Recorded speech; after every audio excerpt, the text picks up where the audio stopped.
Picture this. You're in the same uniform as everyone else. Whether you're in scrubs in a hospital, a polo in retail, or a suit in finance. You look the same, your role is the same, but here's the secret. The fastest way to stand out isn't a badge or title, or even your years of service. The secret is your story. Storytelling can turn your daily grind into leadership, recognition, and opportunities. And today, I'll show you exactly how. Hi, I'm Marie-Josée from Powerful Communication. In this video, we're diving into how storytelling can help you shine even when you're wearing the same uniform as everyone else. And the best part, you don't need to be a professional public speaker to do this. You just need a few simple tools. Let's get started.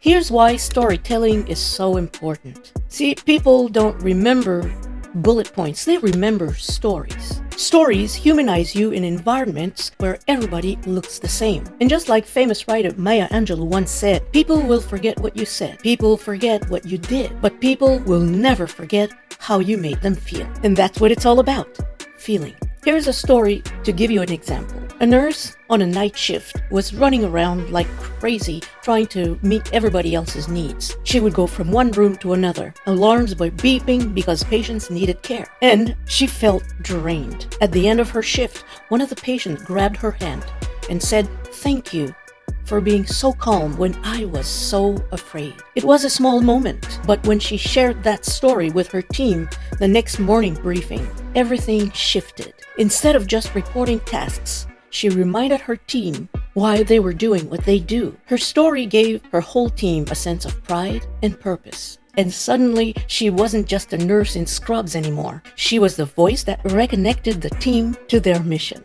Now let me ask you, have you ever had a moment when a small thank you changed how you felt about your work? Drop it in the comments below. I'd like to hear about that.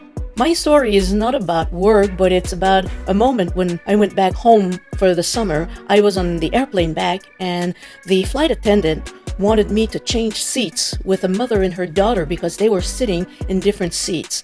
So, of course, no problem. I was willing to change. There was a man sitting next to me and I kept going over him. I apologized profusely, but since the logistic was a little bit confusing, I had to change seat maybe 2 or 3 times. After the 3rd time, I really felt sorry for stepping all over my neighbor.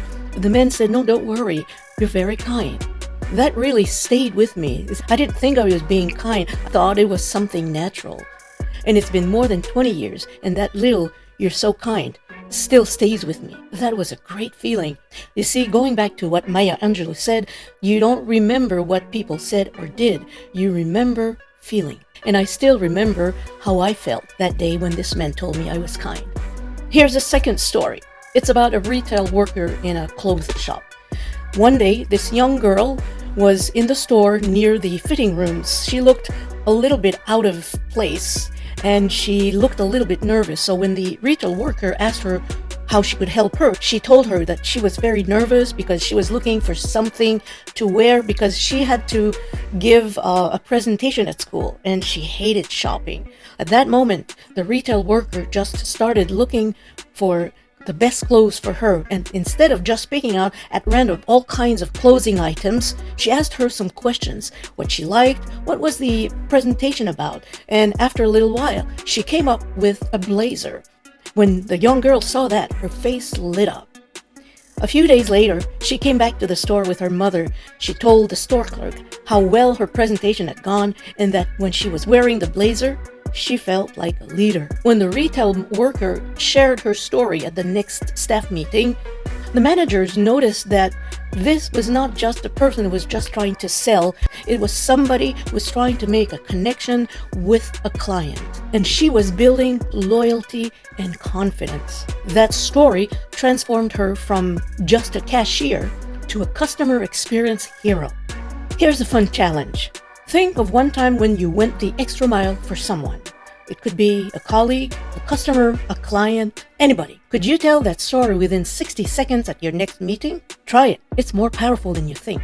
Basically, there are 3 main ingredients to storytelling. The first ingredient is a relatable setting. For example, in the first story, it was the nurse working at night. In the second story, it was the store clerk helping the young girl. And then there's a challenge. In the first story, the nurse was running from one room to another. She was exhausted. In the second, the young store clerk was trying to help a young girl find something that she would really feel comfortable in. And the third part is the impact. So it could be what you learned, what changed, or how others benefited. Here's a third story to illustrate this. This story is the finance employee. One day, while preparing a finance report, a finance employee discovered a big error in the spreadsheet. Numbers were completely off. She spent hours late at night digging through tabs and formulas and finally found the issue. But instead of sighing in relief and moving on, she asked herself, why does this mistake keep happening? How can we fix the system and not just the numbers? She sketched out a new reporting template that included built-in formulas, color-coded alerts, and error checks. The next month, the team finished in half the time without any errors. When she shared that story on how she solved the problem, managers didn't see just an employee fixing errors. They saw somebody who could streamline processes and innovate. Overnight, she went from number cruncher to problem solver and leader. Pop quiz. Who do you think gets remembered more in the workplace? Is it the person who quickly fixes problems? Or is it the person who shares how they turned mistakes into a solution? That's right, the storyteller. Now, be a storyteller. Here are 2 games that can help you improve your storytelling skills. The first game is called the 60-second story challenge. Pick a workplace moment. It could be a funny moment, a stressful one, or a sad one. You have 60 seconds to tell it. Focus on the setting, the challenge, and the impact. Now, I recognize that at first it may be a little bit difficult to do this, so I suggest you write it down on paper, practice it out loud first, read it, and then try and paraphrase it. And then after that, time yourself. Try and repeat it without a script and say it in 60 seconds. It's a good idea to try during breaks with your colleagues over coffee, or if you want, just do solo practice. Game number 2 is called, And Then What Happened? One person will start with a line. For example, yesterday a customer walked in looking frustrated. The second person will add a line that will continue the story. The goal here is to create a story that is believable and fun. Now, you may want to focus on moments that happen on a daily basis. This way, your story will be more credible and probably easier to come up with ideas. This helps sharpen thinking on your feet, and it also adds humor. Here's how storytelling gets you noticed at work. Stories equal influence. They position you as a leader even when you don't have a title. They build visibility, and supervisors remember all those employees who share meaningful experiences. Those storytellers inspire others. You see, a small win can motivate a whole team. And most importantly, they give your voice power. So whether you're in scrubs, a retail polo, or a corporate blazer, remember this. Uniforms may make us look the same, but stories distinguish us from others. Your story is your spotlight.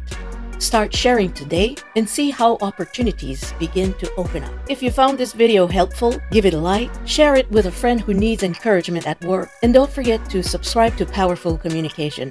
It really helps. Also, don't forget to click on the list of videos on fears down below. You can click on one or all of them and see how they can benefit you in your public speaking journey. Until the next time, I'll see you in my next video.